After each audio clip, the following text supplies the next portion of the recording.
Labour pain जो है वो दुनिया की सबसे ज़्यादा पेनफुल चीज़ है। हड्डी के टूटने के बराबर का दर्द बोलते हैं इसको। ओवर द डेकेड्स थोड़ी डिलीवरी की जो पेनलेस डिलीवरी की डिमांड है वो बढ़ गई है। ये बड़ी कॉमन सी मिसकंसेप्शन है लोगों में कि पेनलेस डिलीवरी के कारण सिजेरियन का रेट बढ़ जाता है। जो लेडीज़ पेनलेस डिलीवरी लेती हैं उसमें नॉर्मल डिलीवरी के जो रेट है अप टू 80%। एक तो पेनलेस को ऐसे नहीं सोचना कि painless means no pain, it always means less pain, कि ज़ीरो पेन नहीं होगी, पेन कम हो जाएगी, बेरेबल हो जाएगी, टॉलरेबल हो जाएगी। लोगों को मिथ है कि कमर में सुई लगी है तो सारी उम्र के लिए बैकएक हो जाएगी, कि आपने अभी कमर में सुई लगा ली आपके तो अब सारी उम्र नहीं, ऐसा नहीं है। नमस्कार, सेहतनामा देख रहे सभी दर्शकों का स्वागत। सबसे पहले गुजारिश, सेहतनामा को सब्सक्राइब जरूर करिए अगर अभी तक सब्सक्राइब नहीं किया है, और वीडियो पसंद आ जाए तो लाइक और शेयर कर दीजिएगा ताकि ज़्यादा से ज़्यादा लोगों तक ये इन्फॉर्मेशन पहुंचाई जा सके। आज सेहतनामा में बात पेनलेस डिलीवरी के दौरान क्योंकि साइंस ने बहुत तरक्की कर ली है, कुछ ऐसे इंजेक्शन आ गए हैं जिससे डिलीवरी के दौरान आप महिलाओं को जो पेन होता है, दर्द होता है, उसे कम किया जा सकता है। इसी पर विस्तार से बात करेंगे कि क्या इसके साइड इफ़ेक्ट्स भी होते हैं और ये कितना फ़ायदेमंद है, इसका खर्चा कितना है, सब पर बात डॉक्टर आशुतोष हमारे साथ हैं। बहुत बहुत स्वागत सर। थैंक यू, नमस्कार। पेनलेस डिलीवरी कितनी डिमांड आप देखते हैं पिछले कुछ सालों में बढ़ी है, और क्या उसका सिर्फ रीज़न ये होता है कि लड़कियां जो डिलीवरी के टाइम में, प्रसव के टाइम में जो दर्द होती है वो बर्दाश्त नहीं कर सकती, इसलिए वो डिमांड करती है कि पेनलेस डिलीवरी हो? नहीं, ऐसी बात नहीं है। देखो, ओवर द डेकेड्स थोड़ी डिलीवरी की जो पेनलेस डिलीवरी की डिमांड है वो बढ़ गई है, डेफिनेटली बढ़ गई है। वो इसलिए नहीं है कि सिर्फ पेन रिलीफ चाहिए, पर इसके काफ़ी एडवांटेजेस भी हैं। और इसके एडवांटेजेस मदर को भी हैं, जो डिलीवरिंग पार्चुरेंट जिसको हम बोलते हैं, डिलीवरिंग मदर, और बेबी को भी हैं। तो दोनों केसेस में, इनफैक्ट कुछ हाई रिस्क प्रेगनेंसीज में तो हम रिक्वेस्ट करते हैं कि painless delivery before the execution of pain, मतलब पेन्स स्टार्ट होने से पहले ही डाल लें ताकि हम उसको कंट्रोल्ड मैनर में डिलीवर कर पाएँ। सिर्फ ऐसा अगर कहना तो गलत होगा कि लेडीज़ जो हैं वो पेन बर्दाश्त नहीं कर पा रही इसलिए कर रहे हैं, और उसके काफ़ी एडवांटेजेस हैं। और पेनलेस डिलीवरी होती तो नॉर्मल डिलीवरी के लिए ही है। हाँ जी, ये बड़ी कॉमन सी मिसकंसेप्शन है लोगों में कि पेनलेस डिलीवरी के कारण सिजेरियन का रेट बढ़ जाता है या दर्दें कम पड़ जाती हैं, क्योंकि दर्द ही नहीं हो रही तो डिलीवरी कैसे होगी। नहीं, हमारा अपना डाटा, हमारे अपने हॉस्पिटल्स का डाटा ये बोलता है कि जो लेडीज़ पेनलेस डिलीवरी लेती हैं उसमें नॉर्मल डिलीवरी के जो रेट है अप टू 80% है, कुछ सेंटर्स पे तो अप टू 90% रहे हैं। ऐसा नहीं है कि पेनलेस डिलीवरी लेने के या जिसने पेनलेस लिया है उसका सिजेरियन होना ही होना है या सिजेरियन के चांसेस बढ़ जाते हैं। दिस इज़ अ मिथ, इसको दिमाग से निकाल देना चाहिए, ये डेफिनेटली नहीं होता। तो पेनलेस डिलीवरी में मतलब नॉर्मल डिलीवरी भी पॉसिबल है और हो सकता है सिजेरियन भी हो? हाँ जी, देखिए, पेनलेस डिलीवरीज की ऐसी कोई गारंटी नहीं है कि आपने पेनलेस डिलीवरी के लिए ऑप्ट किया तो 100% नॉर्मल डिलीवरी होगी, ऐसा कहना गलत है। बिकॉज डिलीवरी के जो बेसिकली जो प्रोसेस है वो एक थोड़ा सा लॉन्ग ड्रॉन प्रोसेस होता है। उसमें मल्टीपल कंफाउंडिंग फैक्टर्स जिसको हम बोलते हैं, या मल्टीपल फैक्टर्स आते हैं जो मदर के पॉइंट ऑफ व्यू से भी और बेबी के भी पॉइंट ऑफ व्यू से। मान लीजिए किसी की बेबी की हार्ट बीट कम हो रही है, किसी के बेबी का जो नाड़ू है वो गर्दन के अराउंड है, और जब वो लेबर प्रोग्रेस करती है, हेड नीचे आता है, वो टाइट हो जाती है, तो उसका वैसे भी सिजेरियन होना है, तो उसका पेनलेस डिलीवरी से कुछ लेना देना नहीं है। उसी तरह कुछ लेडीज़ का होता क्या कि लेबर की प्रोग्रेस ही नहीं हो पाती। प्रोग्रेस माने बर्थ कनाल किस स्पीड से खुल रही है, अगर बर्थ कनाल खुल ही नहीं पा रही है तो उसमें पेनलेस डिलीवरी ने कुछ नहीं करना। हालांकि पेनलेस का ये एडवांटेज होता है कि लेबर उल्टा फास्ट हो जाती है थोड़ी सी। तो अब इसका प्रोसेस क्या होता है? हाँ, पेनलेस डिलीवरी देखिए, वैसे तो काफ़ी तरीके हैं। कुछ लोग साइकोथेरेपी जिसको हम बोलते हैं या लमास टेक्निक है, वो सब एडवांटेज आते हैं, बट जो गोल्ड स्टैंडर्ड जिसको हम बोलते हैं, the gold standard for painless delivery is epidural analgesia. Epidural मतलब जिसको हम कॉमन भाषा में बोलते हैं कमर में सुई लगा के उसमें हम फाइन सा कैथेटर डाल देते हैं और उसके थ्रू दवाई देते हैं, जिसको हम डिफरेंशियल ब्लॉक भी बोलते हैं। कि सिर्फ जो डिलीवरी का जो लेबर का कंपोनेंट है उसके काफ़ी कंपोनेंट्स होते हैं, जैसे आपको कंट्रैक्शन फील हो रही है, स्ट्रेच फील हो रहा है, टाइटनेस फील हो रही है, और पीक ऑफ कंट्रैक्शन पे पेन भी आ रही है। तो वो जो पीक ऑफ कंट्रैक्शन पे जो मैक्सिमम पेन आ रही है, हम केवल उस पेन को कम करते हैं, and we target for up to 80 to 90% pain relief. Rest all the feelings are always there. तो कंट्रैक्शन का पता लगना, स्ट्रेच का पता लगना, टाइटनेस का पता लगना, बेबी का हेड डिसेंड होगा तो नीचे एरिया में आपको प्रेशर का फीलिंग होना, वो सब वहीं रहता है, सिर्फ पेन कंपोनेंट कम हो जाता है। वो माँ फील कर सकती है। Yes, क्योंकि she- इसमें एक बड़ा सवाल पेनलेस डिलीवरी में ये है कि जब आप माँ को दर्द महसूस नहीं होगा तो जो पुश करना होता है नॉर्मल डिलीवरी के लिए, बेबी के लिए, वो कैसे होगा? हाँ जी, देखिए ऐसा होता है कि जो हम पेन रिलीफ देते हैं वो, एक तो पेनलेस को ऐसे नहीं सोचना कि painless means no pain, it always means less pain, कि ज़ीरो पेन नहीं होगी, पेन कम हो जाएगी, बियरेबल हो जाएगी, टॉलरेबल हो जाएगी। मदर को लगेगा कि पेन शुरू हुई बट एकदम से गायब हो रही है, पर टाइटनेस साथ में परसिस्ट कर रही है। तो जैसे हम मदर को साथ साथ ट्रेन करते हैं, हम उनको साथ बात करते रहते हैं कि जब लेबर प्रोग्रेस करेगी तो आपको ये सब चीज़ का ध्यान रखना है कि जो कंट्रैक्शन है आपको महसूस हो रही है, एंड दे ऑलवेज एग्री कि हाँ महसूस हो रही है। और जब हेड नीचे जाता है तो वो प्रेशर लगता है काफ़ी, और इसमें जो जो मेडिसिन हम डालते हैं उसका भी काफ़ी फ़र्क है। आप सोचिए कि मान लीजिए किसी को सिजेरियन की ज़रूरत पड़ती है, तो हम इसमें इतनी स्ट्रॉन्ग मेडिसिन डाल सकते हैं कि नीचे वाला हिस्सा बिल्कुल सुन्न हो जाता है, और चाहे कट लगा दीजिए कुछ पता नहीं चलता। बट हम इसमें डोज इतनी डिल्यूट करके देते हैं, इतनी कम देते हैं कि जस्ट पेन का कंपोनेंट कम हो। इनफैक्ट हमारी लेडीज़ जो एपिड्यूल लेती हैं वो वॉक कर रही होती हैं ड्यूरिंग लेबर, सो ना टांगों में कोई नमनेस होती है, ना टांगों में कोई सुनपना होता है।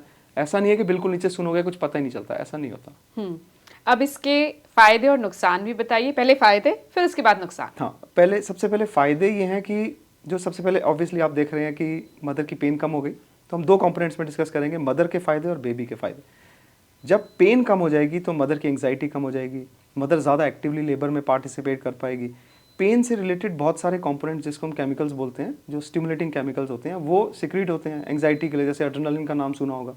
तो ये सारे जो कंपोनेंट्स जब स्ट्रीम में आते हैं तो वो यूट्रस की कोऑर्डिनेशन जो एक्टिविटी है उसको इनकोऑर्डिनेट कर देते हैं, माने यूट्रस की जो कंट्रैक्शन की एबिलिटी है वो थोड़ी सी इनकोऑर्डिनेट या कम हो जाती है। जो पेन के साथ जब ये रिलीफ आएगा तो ये जो कोऑर्डिनेटेड एफर्ट होगा तो लेबर जो है वो ज़्यादा अच्छी प्रोग्रेस करेगी, यूट्रस ज़्यादा अच्छा रिस्पॉन्ड करेगा जो बेसिकली यूट्रोटॉनिक्स दे रहे हैं, जो दवाइयाँ दे रहे हैं कई बार लेबर को ऑगमेंट करने के लिए। इसलिए एडवांटेज क्या होती है, लेबर की प्रोग्रेस फास्ट हो जाती है। मैंने ऐसा रियलाइज़ किया है कि जो लेडीज़ एपिड्यूरल को ऑप्टिमल टाइम पे लेती हैं, ऐसा नहीं है कि हम एकदम से दे देते हैं, हम we have to time it accordingly कि गायनेकोलॉजिस्ट जो है वो इंटरनल चेकअप्स करते रहते हैं बीच बीच में, लेबर की प्रोग्रेस कहाँ है, बर्थ कैनाल कितना खुल गया है, हेड कहाँ पे है, उसके हिसाब से देते हैं। तो बेसिक एडवांटेज ये मिलती है कि कोऑर्डिनेटेड मैटर में चलता है। दूसरा एडवांटेज है कि मान लीजिए किसी को बीपी की शिकायत है या किसी को कोई हार्ट की प्रॉब्लम है, हार्ट की भी मल्टीपल प्रॉब्लम्स है बट कुछ ऐसी प्रॉब्लम जिससे बीपी पे असर हो रहा है जी। तो जब ये एंग्जाइटी रिलेटेड बीपी बढ़ेंगे तो नेचुरली वो हार्ट पे असर या फिर उसके और साइड इफेक्ट्स आने के चांसेस हैं। बट जब हम इस पेन कंपोनेंट को सप्रेस रखेंगे तो उससे ये वाली जो बीमारियां हैं, ये जो बीपी रिलेटेड प्रॉब्लम्स हैं, वो भी कंट्रोल्ड मैनर में प्रोग्रेस करेंगी। दूसरा एडवांटेज होता है बेबीज़ के ऊपर। जब यूट्रस कोऑर्डिनेटेड वे में जा रहा है, लेबर अच्छे से प्रोग्रेस कर रही है, तो ऐसा देखा गया है कि बेबी का जो आउटकम है वो बेटर रहता है। ओके। बेबी के ऊपर स्ट्रेस कम है, बेबी के ऊपर लेबर का जो कंपोनेंट का जो प्रेशर पड़ता है हेड के ऊपर वो कम है, एक कोऑर्डिनेट एफर्ट में आता है। तो बच्चे के जो हम एक स्कोरिंग करते हैं एपगार स्कोरिंग, ऐसा देखा गया है कि जो लिटरेचर बोलता है और मेरा अपना भी एक्सपीरियंस ये है कि जो एपगार स्कोर है वो जो लेबरिंग मदर्स लेती हैं वो बेटर रहता है थोड़ा सा। सो बच्चे में भी डेफिनेटली एडवांटेजेस हैं। राइट। अब इसके साइड इफ़ेक्ट्स भी कुछ होते हैं क्योंकि जब आप कमर पे इंजेक्शन लगाते हैं पेनलेस डिलीवरी के दौरान, तो लॉन्ग टर्म में भी क्या इसके कोई साइड इफ़ेक्ट या इमीडिएट कोई साइड इफ़ेक्ट? देखिए मैं साइड इफ़ेक्ट्स को और जो आप लॉन्ग टर्म की बात कर रहे हैं उसको मिथ का नाम दे देता हूँ। जो साइड इफ़ेक्ट्स हैं, देखिए साइंस में या मेडिसिन में कोई ऐसी चीज़ नहीं है कि जिसमें कोई भी साइड इफेक्ट ना हो। ऐसा बोलना कि 100% सेफ है झूठ है, बट ऐसा नहीं है कि बहुत सिग्निफिकेंट या बहुत डेंजरस साइड इफेक्ट्स होते हैं। कॉमन साइड इफेक्ट्स होते हैं, ऑब्वियसली आपको कमर में सुई लेना है तो एक हल्का सा सुई का दर्द होगा, बट ऐसा नहीं कि वो बहुत पेनफुल होता है। लेबर पेन जो है वो दुनिया की सबसे ज़्यादा पेनफुल चीज़ है, हड्डी के टूटने के बराबर का दर्द बोलते हैं इसको। I think we man cannot take it frankly, ये लेडीज़ ही ले सकती हैं, हमारे बस की तो बात ही नहीं है।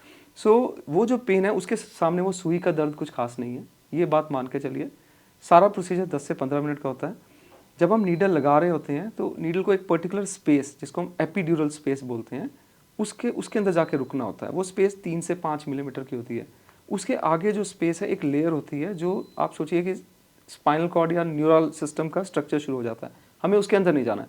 तो हम जब सुई लगा रहे होते हैं तो थोड़ा सा जो डिलीवरिंग मदर है उसका कोऑपरेशन चाहिए कि वो हिले ना, वो सुई लगाते हुए थोड़ा सा पेशेंट रहे। उसके लिए हमारे पास काफ़ी अटेंडेंट्स होते हैं। आई प्रेफर कि उनके हस्बैंड साथ खड़े रहें मॉरल सपोर्ट के लिए, तो वो सुई लगाते हुए नहीं हिलना होता, क्योंकि अगर वो सुई आगे चला जाए तो हेडेक होने का डर होता है, जिसको हम PDPH या पोस्ट ड्यूरल पंचर हेडेक बोलते हैं। यही एक मेजर साइड इफेक्ट है। ऐसा नहीं है कि इनक्यूरेबल है और हर किसी केस में होता है। इसका इंसिडेंस 0.1 to 1% है एक्सपीरियंस हैंड में। माने आप सोच लीजिए 100 से लेके 1000 में किसी एक पेशेंट को होता है ये, बट एक्सपीरियंस हैंड्स में ये बहुत ही कम होता है। मुझे रिकलेक्ट नहीं हो रहा लास्ट मेरे टचवुड कब हुआ है, बट काफ़ी टाइम हो गया जब ये वाली प्रॉब्लम हुई थी। ठीक है, तो ये हेडेक जो होता है ये एक मेजर साइड इफेक्ट होता है। इसमें क्या होता है, लेडी जब भी डिलीवरी के बाद सर उठाएगी तो हेडेक होने का डर होता है। तो उसके लिए हम उसका मल्टीपल ट्रीटमेंट्स हैं, वो क्योरेबल है। ऐसा नहीं है कि बहुत लाइफ लॉन्ग उसका हेडेक कुछ वक्त के लिए होता है वो? हाँ जी, it stays for 7 to 15 days maximum. But हम अगर किसी को बहुत सीवियर है तो उसका इलाज पहले भी कर देते हैं, कुछ दवाइयाँ दे देते हैं। एक स्पेशल चीज़ होती है एपिड्यूरल ब्लड पैच, वो अपने आप में एक टॉक हो सकती है, बट आप मान लीजिए कि एपिड्यूरल ब्लड पैच उसके लिए लगा सकते हैं और वो उसको क्योर कर देता है। बाकी मिनिमल साइड इफेक्ट्स होते हैं, लेग्स में हल्की सी गर्माइश लगना, हम जो दवाइयाँ डालते हैं उससे शरीर पे इचिंग होने का डर, बट ये सेल्फ लिमिटिंग साइड इफेक्ट्स हैं जो कॉमन लॉन्ग कुछ दिनों के लिए होते हैं। नहीं, during the procedure only. Procedure, हाँ जी, जब तक हमने दवाई दी है। बट ऐसा नहीं है कि लॉन्ग टर्म साइड इफेक्ट्स होते हैं। किताबों में लिखा हुआ है इन्फेक्शन हो जाना, अंदर ब्लीडिंग हो जाना, नर्व इंजरी हो जाना, थियोरेटिकल है। मैंने अपने 20 साल के करियर में टचवुड एक भी ऐसा केस नहीं देखा, बिकॉज हम उनको सिलेक्टिव ऐसे करते हैं। मान लीजिए किसी को ब्लीडिंग टेंडेंसी है, किसी को क्लॉटिंग में प्रॉब्लम है, ऐसे केस जैसे हीमोफीलिया का अगर किसी ने नाम सुना, उसमें क्या होता है कि अगर चोट लगती है तो ब्लीडिंग चलती रहती है, या कोई ब्लड थिनर खून पतला करने वाली दवाई खा रहा है या फिर खून पतला करने का इंजेक्शन लगा रहा है, फिर हम उसमें एपिड्यूल लगाते ही नहीं है। उनको सजेस्ट नहीं किया उनको नहीं किया जाता, बिकॉज उसमें इसका रिस्क बढ़ जाएगा। पेशेंट की हिस्ट्री पहले देखी जाती है, Definitely. तब आप सजेस्ट करते हैं। Yes. और अगर सेफ और एक्सपीरियंस हाथों से एपिड्यूरल डिलीवरी हो, इसके पेनलेस डिलीवरी हो, तो उसके साइड इफेक्ट्स मिनिमल हैं। और लॉन्ग टर्म देखिए, लोगों को मिथ है कि कमर में सुई लगी है तो सारी उम्र के लिए बैकएक हो जाएगी। हाँ। ये कॉमनेस्ट आपने सबसे सुना होगा पेनलेस कि डिलीवरी, आपने अभी कमर में सुई लगा ली, आपके तो अब सारी उम्र के नहीं, ऐसा नहीं है। देखो, हम लोग साइंस और एविडेंस बेस पे जाते हैं। ऐसा नहीं है कि डॉक्टर आशुतोष को पसंद है तो वो जिस अस्पताल में जा रहे हैं सबको सुई लगा रहे हैं, ऐसा नहीं है। अगर साइंस को होता कि हर एक लेडी को कमर में सुई लगाने से साइड इफेक्ट आ रहे हैं या बैकएक हो रही है, तो उसने बोला था ये प्रोसीजर हटाओ। बहुत सारी दवाइयाँ जो मैं MBBS में पढ़ता था और MD में इस्तेमाल किए, वो सब गायब हो गई हैं, बिकॉज उनके थोड़े साइड इफेक्ट थे। ऐसा नहीं है, और तरक्की हुई है। आप खुद बोल रहे हैं कि इसका बहुत ज़्यादा इंसिडेंस बढ़ गया, इसका जो लोग हैं ज़्यादा ऑप्ट कर रहे हैं। देखिए, अगर आपने कभी रियलाइज़ किया होगा कि लेडीज़ ही क्यों बोलती हैं कमर में सुई लगी और बैकएक हो रही है सारी उम्र को, वाई नॉट मेल्स? बहुत सारी जेंट्स की सर्जरी, जैसे हर्निया का या किसी का फ्रैक्चर हो गया हो या किसी का अपेंडिक्स का ऑपरेशन, पीठ में सुई लगा के करते हैं, वो कभी सारी उम्र को दर्द नहीं बताते। बैकएक का कॉमनेस्ट रीज़न अपने आप में प्रेगनेंसी है। Sorry to contradict, but yes that's true reason. आप सोचिए, एक नॉर्मल सी फिट सी लेडी है 60 किलो की, प्रेगनेंसी के दौरान उसने 80 kilo 20 kilo weight put on कर लिया। वो एक्स्ट्रा वेट बॉडी पे एक्स्ट्रा स्ट्रेस डालेगा, स्पेशली बैक पे। एक सीधी सी चलती लेडी है, वो ऐसे स्ट्रेच हो गए, इमेजिन कीजिए टमी बाहर को आ रही है, बैक पे स्ट्रेन आ रहा है। और हमारे पंजाब में यहाँ पंजीरी वंजीरी बहुत चलती है, तो वेट वापस जाने के बजाय और बढ़ जाता है। फिर लेडीज़ क्या होती हैं कि बच्चे की केयर ज़्यादा करती हैं और अपने ऊपर ध्यान कम कर पाती हैं। रात को बच्चा फीड के लिए जगा रहा है, जैसे मर्जी लेट गए, तो पॉस्चर का ध्यान नहीं है, कैल्शियम ना लेना, ये सब कॉमन कारण है जो कंफाउंडिंग फैक्टर है फॉर बैकएक। कमर दर्द उसकी वजह से होता है, ना कि कमर की सुई से। इनफैक्ट आपने कई बार सुना होगा लोगों को जिनको शियाटिका का प्रॉब्लम है या फिर किसी का डिस्क का लेवल का प्रॉब्लम है, तो हम ये इसी सुई को लगाकर दवाई डालते हैं वो अलग तरह की, ताकि उसका इलाज कर पाएं। तो ये ये सिर्फ पेनलेस डिलीवरी के लिए इंजेक्शन नहीं लगता, कुछ और चीजों के लिए भी ये लगता है। हाँ जी, तो आप ये सोच लीजिए जिसको बैक में कुछ ऐसा प्रॉब्लम है, तो हम यही एपिड्यूल वाली सुई लगाकर सेम प्रोसीजर, बस मेडिसिन डिफरेंट है। अच्छा। तो कमर वाली सुई ऐसा कुछ नहीं करेगी। और ये आप सोचिए ना, जो ये दवाई है, ये जो हम मेडिसिन डाल रहे हैं वो शॉर्ट लास्टिंग है। राइट।